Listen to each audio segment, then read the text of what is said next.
Hi Aries, welcome to your mid-October 2018 Tarot and Astrology forecast. Thank you all for your likes and subscriptions, and let's see what we've got going on for you this month, Aries. Mid-month, this is going to be the full moon in your financial sector. So you might be seeing some financial matters reach a conclusion, some property matters reach a conclusion, or if you've been having a little bit of I want to say, crisis of confidence in some situation, especially with Venus retrograding. You may have been feeling a little bit out of sorts regarding specific areas in your life that do involve money, or they do involve where you put your worth and you put your value. But that could all come to a head in the full moon, and this could also be, as it is conjuncting Uranus, it could be a surprise in that area. You could get a financial surprise, which could be a good thing. It could be something to wake you up to what you've been doing spending-wise. As I do say, Venus retrograde is not the time to be making large purchases. It's kind of frowned upon in this time because you can go back and regret what it is that you've bought as quick as 5 minutes later. As is in my case. Everything that I've bought online and this is honestly, this isn't clothing related, this is item related, because clothing related makes more sense, but everything that I've bought, whether it's an ornament or whether it is, in fact they were all ornaments, I think, has come so much smaller than I expected it to. Got that little moon and I thought it was going to be the size of a football, but it was the size of a tennis ball. I got a plaque for my friend's new house and I thought it was like this size. Should have read the dimensions, obviously. So Mother Earth, you're being called upon to help with environmentalism, Aries. That's interesting. It's definitely something that everyone should be getting involved in, but this is something specific to a lot of Aries people. So I'm curious if any of you are involved in any projects surrounding the environment or climate change.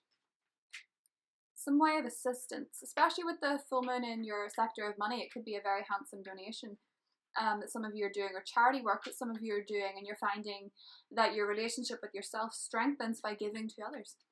So let's see what we've got for Aries.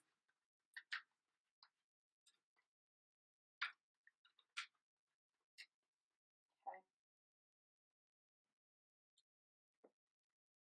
Now I'm going to move the camera so you can see the cards.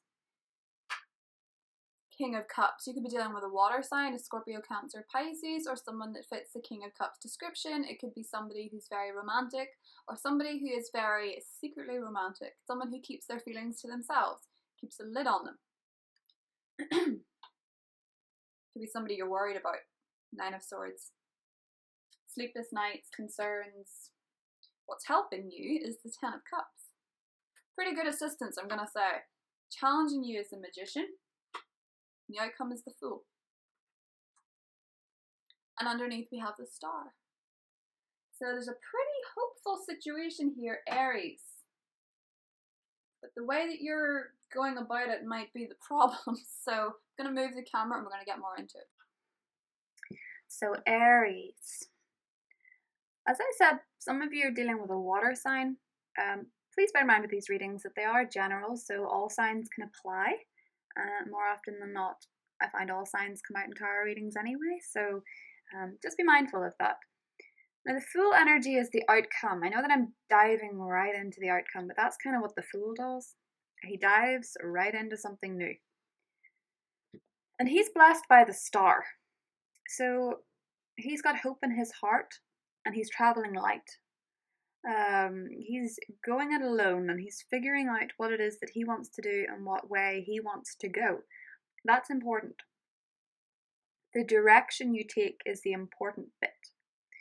Numerologically speaking, the Fool is 0. The Magician is 1. The Magician is the challenge. So I'm sensing it as the next step that you may have concern about. Something seems to have reached a conclusion with the Ten of Cups. But you're beginning a new phase for the better. You're beginning something new. And maybe you're not entirely sure which way to go with it. But there's a new phase. This can be a new phase in terms of being single. It can be a new phase in terms of progressing in a relationship with the Ten of Cups. Or this can be a new financial venture in terms of your dreams. So things seem to be starting to happen, and whether they're behind the scenes or not, I think they start to come to the fore. But the Magician in the challenge position can indicate getting in your own way. It can indicate overthinking things. It can indicate feeling like things aren't really happening. It's almost like something began to take fruit and now it seems to have stalled. At least that's how I see a 10 and a 1 at odds with each other. Maybe there's been a delay in the new beginning. Maybe there's been the delay in the happily ever after that you thought had become right in front of your face. But the King of Cups here, to me, suggests that you could be dealing with someone who's not totally emotionally forthcoming. I always find that with the King of Cups. Everyone interprets him kind of different. And I think he is everything a Cups personality embodies. I think he is. I think he is an emotional person. I think he is a sensitive person. But I don't necessarily believe that he shows it. King of Cups, he's a king. He's in charge of his emotions. He only shows what he wants to show. But I always sort of look at him like he's not even dipping his toe in the water just yet. And he's almost using his cups as protection. To stop him actually, shaking your hand or embracing you or whatever. He's holding his emotions in his hand, because he can control them that way. And he's not even in the water; he's surrounded by water. So it's almost like I think he can be the most emotional person in the room and look like the least emotional person. So you could be dealing with that personality, or that personality could be you. It could go either way. We'll know when we clarify. But the Star card wants you to remind yourself that there is hope and not all is lost in a situation if you are feeling a little bit concerned at how things are progressing in some area.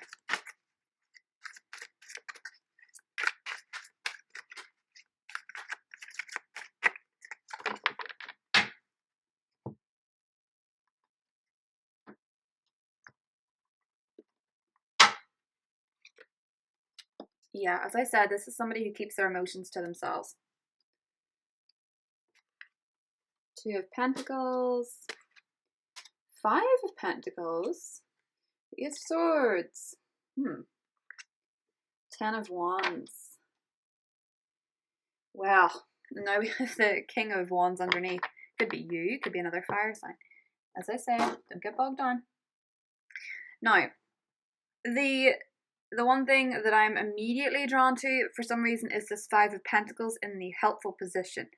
Somebody, I always think of this as the keeping out in the cold, a ghosted card. And you could be dealing with someone who actually did that to you. Someone who disappeared, or somebody who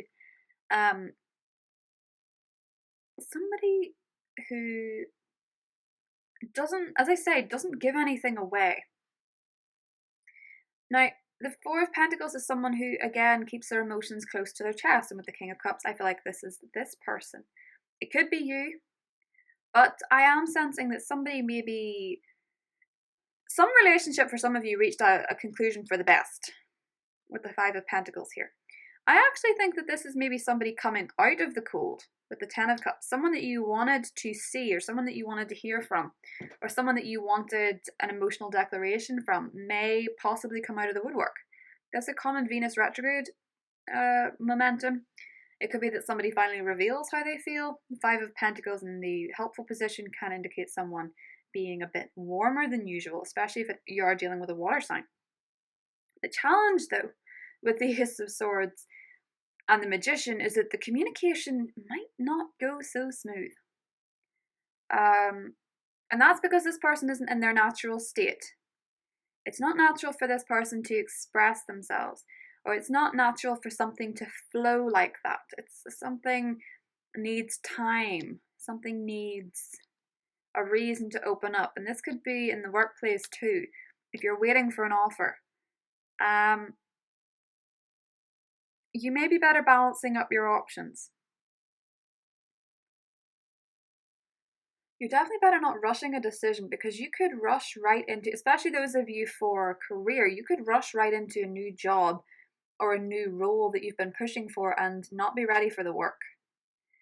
Similarly, with a relationship, you could rush right into it and realize that this person was not very forthcoming, and the one time that they were was a one-off thing. It's, as I say, it's not their natural state. And then we have the 10 of Wands, and you're like, this person is so much hard work. Why did they bother?